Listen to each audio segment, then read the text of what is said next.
Hi friends, welcome to biology simplified Tamil. நான் உங்கள் சிந்தில்நாதன்.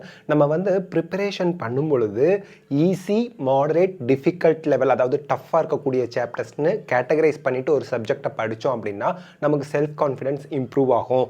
டிஃபிகல்ட்டான ஒரு டாப்பிக்கை எடுத்து வச்சுக்கிட்டு படித்தோன்னா 4 நாள் ஆனாலும் அந்த டாப்பிக்லேருந்து நம்ம மூவ் பண்ணி போக முடியாத ஒரு பிரச்சனை வருது. அதே ஈஸியான டாபிக்ஸ் சாப்டர்ஸை முதல்ல படிச்சுட்டு அதுக்கப்புறம் மாடரேட் சாப்டர்ஸை படிச்சுட்டு அப்புறம் டஃப்பான சாப்டர்ஸ்க்கு போனோம் அப்படின்னா அந்த மாடரேட் சாப்டர்ஸை முடிக்கும் போது நமக்கு என்ன ஒரு விஷயம் நடந்திருக்கும், செல்ஃப் கான்ஃபிடென்ஸ் அப்படிங்கிறது பில்டப் ஆகிருக்கும். அப்பா, நான் சிலபஸில் 70-80% முடிச்சிட்டேன், இன்னும் கொஞ்சம் தான் முடிக்க வேண்டியிருக்கு, அதை படித்து முடிச்சிடுறேன் அப்படிங்கிற ஒரு முடிவுக்கு நம்ம வரலாம். நம்ம படிக்கிறோம் அப்படிங்கிற எண்ணம் ஆள் மனசில் தோண ஆரம்பிச்சிடும். சரி, இப்போ பயாலஜி, ஃபிசிக்ஸ், கெமிஸ்ட்ரியிலலாம் ஈஸி, மாடரேட், டஃப் அப்படிங்கிறது ஸ்டூடெண்ட் மாறுபடும். மை பாயிண்ட் ஆஃப் வியூவில் இப்போ இந்த வீடியோவில் பயாலஜியில் ஈஸி சாப்டர்ஸ் எது, மாடரேட் சாப்டர்ஸ் எது, டஃப் சாப்டர்ஸ் எது அப்படிங்கிற லிஸ்ட்டை நான் கொடுத்துட்றேன். அதே போல் ஃபிசிக்ஸ் அண்ட் கெமிஸ்ட்ரிக்கு கூடிய விரைவிலேயே நான் எனக்கு தெரிஞ்ச டீச்சர்ஸ் கிட்டலாம் டிஸ்கஸ் பண்ணி உங்களுக்கு அதுக்கான லிஸ்ட்டும் கொடுக்குறேன். இதை நீங்கள் மாடிஃபை பண்ணிக்கலாம். இது என்னோட பாயிண்ட் ஆஃப் வியூவில் பயாலஜியில் இதெல்லாம் ஈஸிப்பா, இதெல்லாம் டிஃபிகல்ட்டுப்பா, இதெல்லாம் மாடரேட்ப்பா அப்படிங்கிற ஒரு லிஸ்ட் நான் கொடுக்குறேன். அதை நீங்கள் மாடரேட்லேருந்து ஈஸிக்கு ஒரு சில சாப்டர்ஸை கொண்டு வந்து வச்சுக்கலாம். ஈஸியில் இருக்கிறத கூட நீங்கள் மாடரேட்டில் கொண்டு போய் வைக்கலாம். டஃப்பில் இருக்கிறத மாடரேட் கொண்டு வரலாம். மாடரேட்டில் இருந்து டஃப்புக்கு நீங்கள் மாற்றி அரேஞ்ச் பண்ணிக்கலாம். ஃபர்ஸ்ட் ஆஃப் ஆல் நம்ம லிஸ்ட் ஆஃப் சாப்டர்ஸ் என்ன, அதில் ஒரு டீச்சர் பாயிண்ட் ஆஃப் வியூவில் ஈஸி எது, மாடரேட் எது, டஃப் எது அப்படிங்கிறது இந்த வீடியோவில் தெரிஞ்சுக்குவோம். சரி, ஈஸி சாப்டர்னா என்ன? ஈஸி சாப்டருக்கு உங்களோட யாரோட உதவியும் தேவைப்படாது. உங்களுக்கு நீங்களே செல்ஃபாக படித்து முடிச்சிருவீங்க. ரொம்ப குயிக்காக படித்து முடிச்சிருவீங்க. மோஸ்ட் ஆஃப் த கொஷின்ஸ்க்கு நீங்கள் ஆன்சர் கரெக்டாக பண்ணிடுவீங்க. அது ஈஸி சாப்டர்ஸ். மாடரேட் சாப்டர்ஸ் அப்படிங்கிறது அடுத்தவங்களோட உதவி ரொம்ப தேவைப்படாது. பட் படிக்கிறதுக்கு கொஞ்சம் டைம் எக்ஸ்ட்ராவாக எடுத்துக்குவோம். அண்ட் கொஷின் சால்வ் பண்ணும்போது கொஞ்சம் கன்ஃபியூஷன்ஸ் அங்கங்கே வரும். அது மாடரேட் சாப்டர்ஸ். டஃப் சாப்டர்ஸ் அப்படிங்கிறது அதில் இருக்கக்கூடிய கான்செப்டை அண்டர்ஸ்டாண்ட் பண்ணிக்கிறதுக்கு நமக்கு அடிக்கடி மற்றவங்களோட ஹெல்ப் தேவைப்படும். நிறைய கொஷினை சால்வ் பண்ண நம்ம டிஃபிகல்ட்டாக ஃபீல் பண்ணுவோம். அதை தான் டஃப் சாப்டர்ஸ் அப்படின்னு நம்ம சொல்லி கேட்டகரைஸ் பண்ணுறோம். அந்த விதத்தில் என்னோட பாயிண்ட் ஆஃப் வியூவில் பயாலஜியை பொறுத்த வரைக்கும் ஈஸி சாப்டர்ஸ் 11th என்னென்ன அப்படின்னா the living world, cell, the unit of life, plant, growth and development. இந்த 3 சாப்டர்ஸ்லையும் பார்த்தீங்கன்னா கான்செப்டை புரிஞ்சுக்கணும் அப்படின்னு சொல்லி பெரிய அளவில் இருக்காது. இப்போ லிவிங் வேர்ல்டாக இருந்தாலும் சரி, செல், த யூனிட் ஆஃப் லைஃப் எடுத்துக்கிட்டிங்கன்னா மைட்டோகாண்ட்ரியா, குளோரோபிளாஸ்ட், நியூக்ளியஸ், அது இதுன்னு கொடுத்துருப்பாங்க.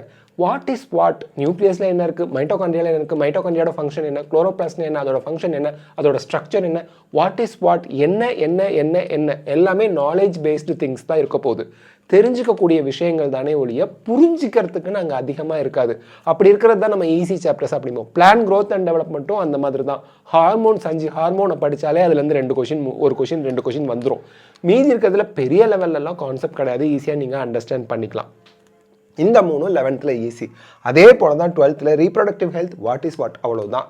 டிசீஸ்லாம் என்ன வருது, ரீப்ரொடக்டிவ் ஹெல்த்தில் இந்த டிசீஸ் வராமல் என்ன பண்ணணும், அந்த டிசீஸ் வராமல் என்ன பண்ணணும், ஆர்டிஃபிஷியல் இன்செமினேஷன், அந்த மாதிரி நிறைய வந்திருக்கும். ஸோ அதெல்லாமே ஈஸியாக இருக்கும், நல்லா ஞாபகம் வச்சுக்கலாம். Reproductive health, human health and டிசீஸும் வாட் இஸ் வாட் அப்படிங்கிற மாதிரி தான். மைக்ரோப்ஸ் இன் ஹியூமன் வெல்ஃபேரும் list of micro organism causing diseases தான் படிக்க போகிறோம். பயோடெக்னாலஜி அண்ட் இட்ஸ் அப்ளிகேஷன்லையுமே பெரிய லெவலில் நம்ம ப்ராசஸ் படிக்க போகிறது. அதில் இருக்கக்கூடிய 1 or 2 ப்ராசஸ் ஈஸியாக அண்டர்ஸ்டாண்ட் பண்ணிக்கலாம். ஸோ நமக்கு 11th 3 சாப்டர், 12th 4 சாப்டர் ரொம்பவே ஈஸியாக நம்ம இதை படித்து முடிச்சிடலாம். இதுக்கு ரொம்ப டைம் எடுத்துக்கணும்னு அவசியம் கிடையாது. ஓகே, இந்த ப்ராக்டிக்கல் எக்ஸாமுக்குலாம் சிபிஎஸ்சி ஸ்டூடெண்ட்ஸ் படிக்கிறீங்க, அதே போல் 12th state board students practical எக்ஸாமுக்குலாம் ப்ரிப்பேர் பண்ணிட்டு இருக்கீங்களா, அப்போல்லாம் உட்காந்து இதை கம்ப்ளீட் பண்ணி முடிச்சிடலாம். ஓகே, நெக்ஸ்ட்டு மாடரேட் சாப்டர்ஸ் தான் என்னை பொறுத்த வரைக்கும் நிறைய இருக்குது. கொஞ்சம் ஹெல்ப் மற்றவங்க தேவைப்படும். சில கொஷின்ஸ் எல்லாம் நீங்கள் சால்வ் பண்ணுறதுக்கு கொஞ்சம் கன்ஃபியூஸ்டாக ஃபீல் பண்ணுவீங்க. அதுதான் இப்போ மாடரேட் சாப்டர்ஸ்னு பார்க்கும்போது 11th biological classification, plant kingdom, animal kingdom, morphology of flowering plants, anatomy of flowering plants, cell cycle and cell division, breathing and exchange of gases, body fluids and circulation, excretory products and their elimination, locomotion and movement, neural control and coordination, chemical control and coordination. இதில் chemical control and கோஆர்டினேஷன்லாம் பார்த்தீங்க அப்படின்னா நீங்கள் chemical coordination and its integration வரும். இது பார்த்தீங்க அப்படின்னா நீங்கள் ஈஸியில் கூட வச்சுக்கலாம். பட் நான் மாடரேட்டில் ஏன் வச்சுருக்கேன், இந்த 6 சாப்டர்ஸ்லையும் பார்த்தீங்கன்னா இப்போ ப்ரீத்திங் அண்ட் எக்ஸ்சேஞ்ச் ஆஃப் கேஸஸில் இந்த oxygen curve, carbon dioxide curve அதெல்லாம் வரும். அதே போல் வந்து பாடி ஃப்ளூயிட்ஸ் அண்ட் இட் சர்க்குலேஷனில் டபுள் சர்க்குலேஷன்லாம் வரும். And then excretory products and their எலிமினேஷனில் வந்து உங்களுக்கு கிட்னி எப்படி ஃபங்க்ஷன் ஆகுது, அல்ட்ரா ஃபில்ட்ரேஷன்லாம் எப்படி நடக்குது அந்த மாதிரிலாம் வரும். அண்ட் தென் லோக்கோமோஷன் அண்ட் மூவ்மெண்ட்லையும் நமக்கு அந்த மசில்ஸ் எப்படி ஃபங்க்ஷன் ஆகுது அப்படிங்கிறதெல்லாம் வரும். ஸோ தட் இந்த 6 சாப்டர்லையுமே ஏதோ ஒரு விஷயங்கள் நம்ம தெரிஞ்சிக்க வேண்டிய விஷயங்கள் நிறைய இருக்கும் அந்த ப்ராசஸ்லாம் படிக்கிறது. அண்ட் அது சம்மந்தமான கொஷின்ஸ் ப்ராக்டிஸ் பண்ணும்போது நமக்கு சில கன்ஃபியூஷன்ஸ் வரதுனால இதெல்லாம் நம்ம வந்து மாடரேட்டில் வச்சுருக்கோம் 11th. ஸோ 12 சாப்டர் 11th மாடரேட்டில் இருக்குது. 12th பொறுத்த வரைக்கும் sexual reproduction in flowering plants பெரிய சாப்டராக இருக்கிறதுனாலே அதை மாடரேட்டில் வச்சிடுறோம். டபுள் ஃபர்டிலைசேஷன், ட்ரிபிள் ஃபியூஷன் அதெல்லாம் இருக்குது. ஹியூமன் ரீப்ரொடக்ஷன், இந்த மென்ஸ்ட்ருவல் சைக்கிள்லாம் கொஞ்சம் நம்ம ஞாபகம் வச்சுக்க வேண்டியது நிறைய இருக்கும், அண்டர்ஸ்டாண்ட் பண்ணிக்க வேண்டியது இருக்குது. எவல்யூஷனில் ஞாபகம் வச்சுக்க வேண்டியது நிறைய இருக்குது. And then biotechnology principles and ப்ராசஸில் நிறைய பிரின்சிபல்ஸ் நம்ம ஞாபகம் வச்சுக்கணும், அந்த ஆர்டிஎன்ஏ டெக்னாலஜி அதெல்லாம்.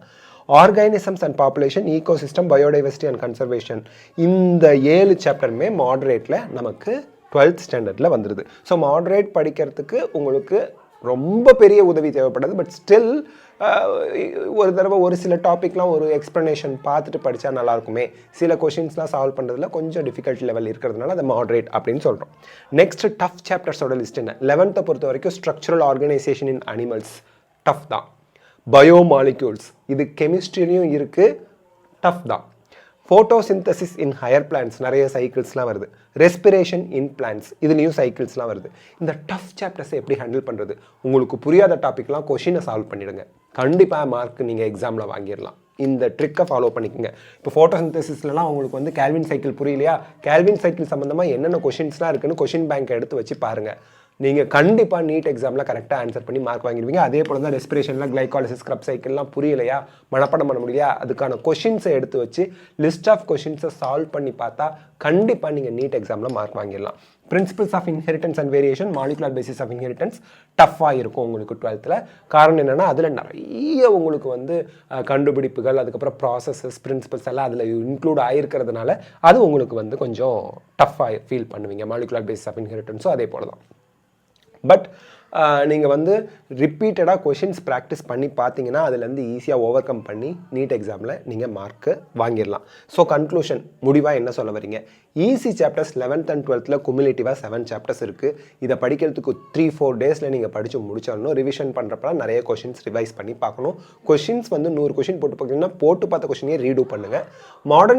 மாடரேட் சாப்டர்ஸ் அப்படின்னு பார்க்கும்போது 2 தடவை எடுத்தாச்சு, 19 சாப்டர்ஸ். மாடரேட் சாப்டர்ஸ்னு பார்க்கும்போது 19 சாப்டர்ஸ் இருக்குது. டஃப் சாப்டர்ஸ் 6 சாப்டர்ஸ் இருக்குது, 11th 12th சேர்த்து எல்லாமே. அப்போ டோட்டலாக உங்களுக்கு 32 சாப்டர்ஸ் இருக்குது. ஓகேங்களா? முன்னாடி இருந்த சாப்டர்ஸ் எல்லாம் இப்போ நிறைய ரிமூவ் பண்ணியிருக்காங்க. அப்படி பார்க்கும்போது 38 சாப்டர்ஸில் இப்போ 6 சாப்டர்ஸ் ரிமூவ் பண்ணியாச்சு. அப்போ 32 சாப்டர்ஸ் தான் நமக்கு டோட்டலாக இருக்குது. ஸோ இந்த 32 சாப்டர்ஸ் தான் நம்ம கேட்டகரைஸ் பண்ணி கொடுத்துருக்கோம். இதில் நீங்கள் மாடிஃபிகேஷன் பண்ணிக்கலாம்.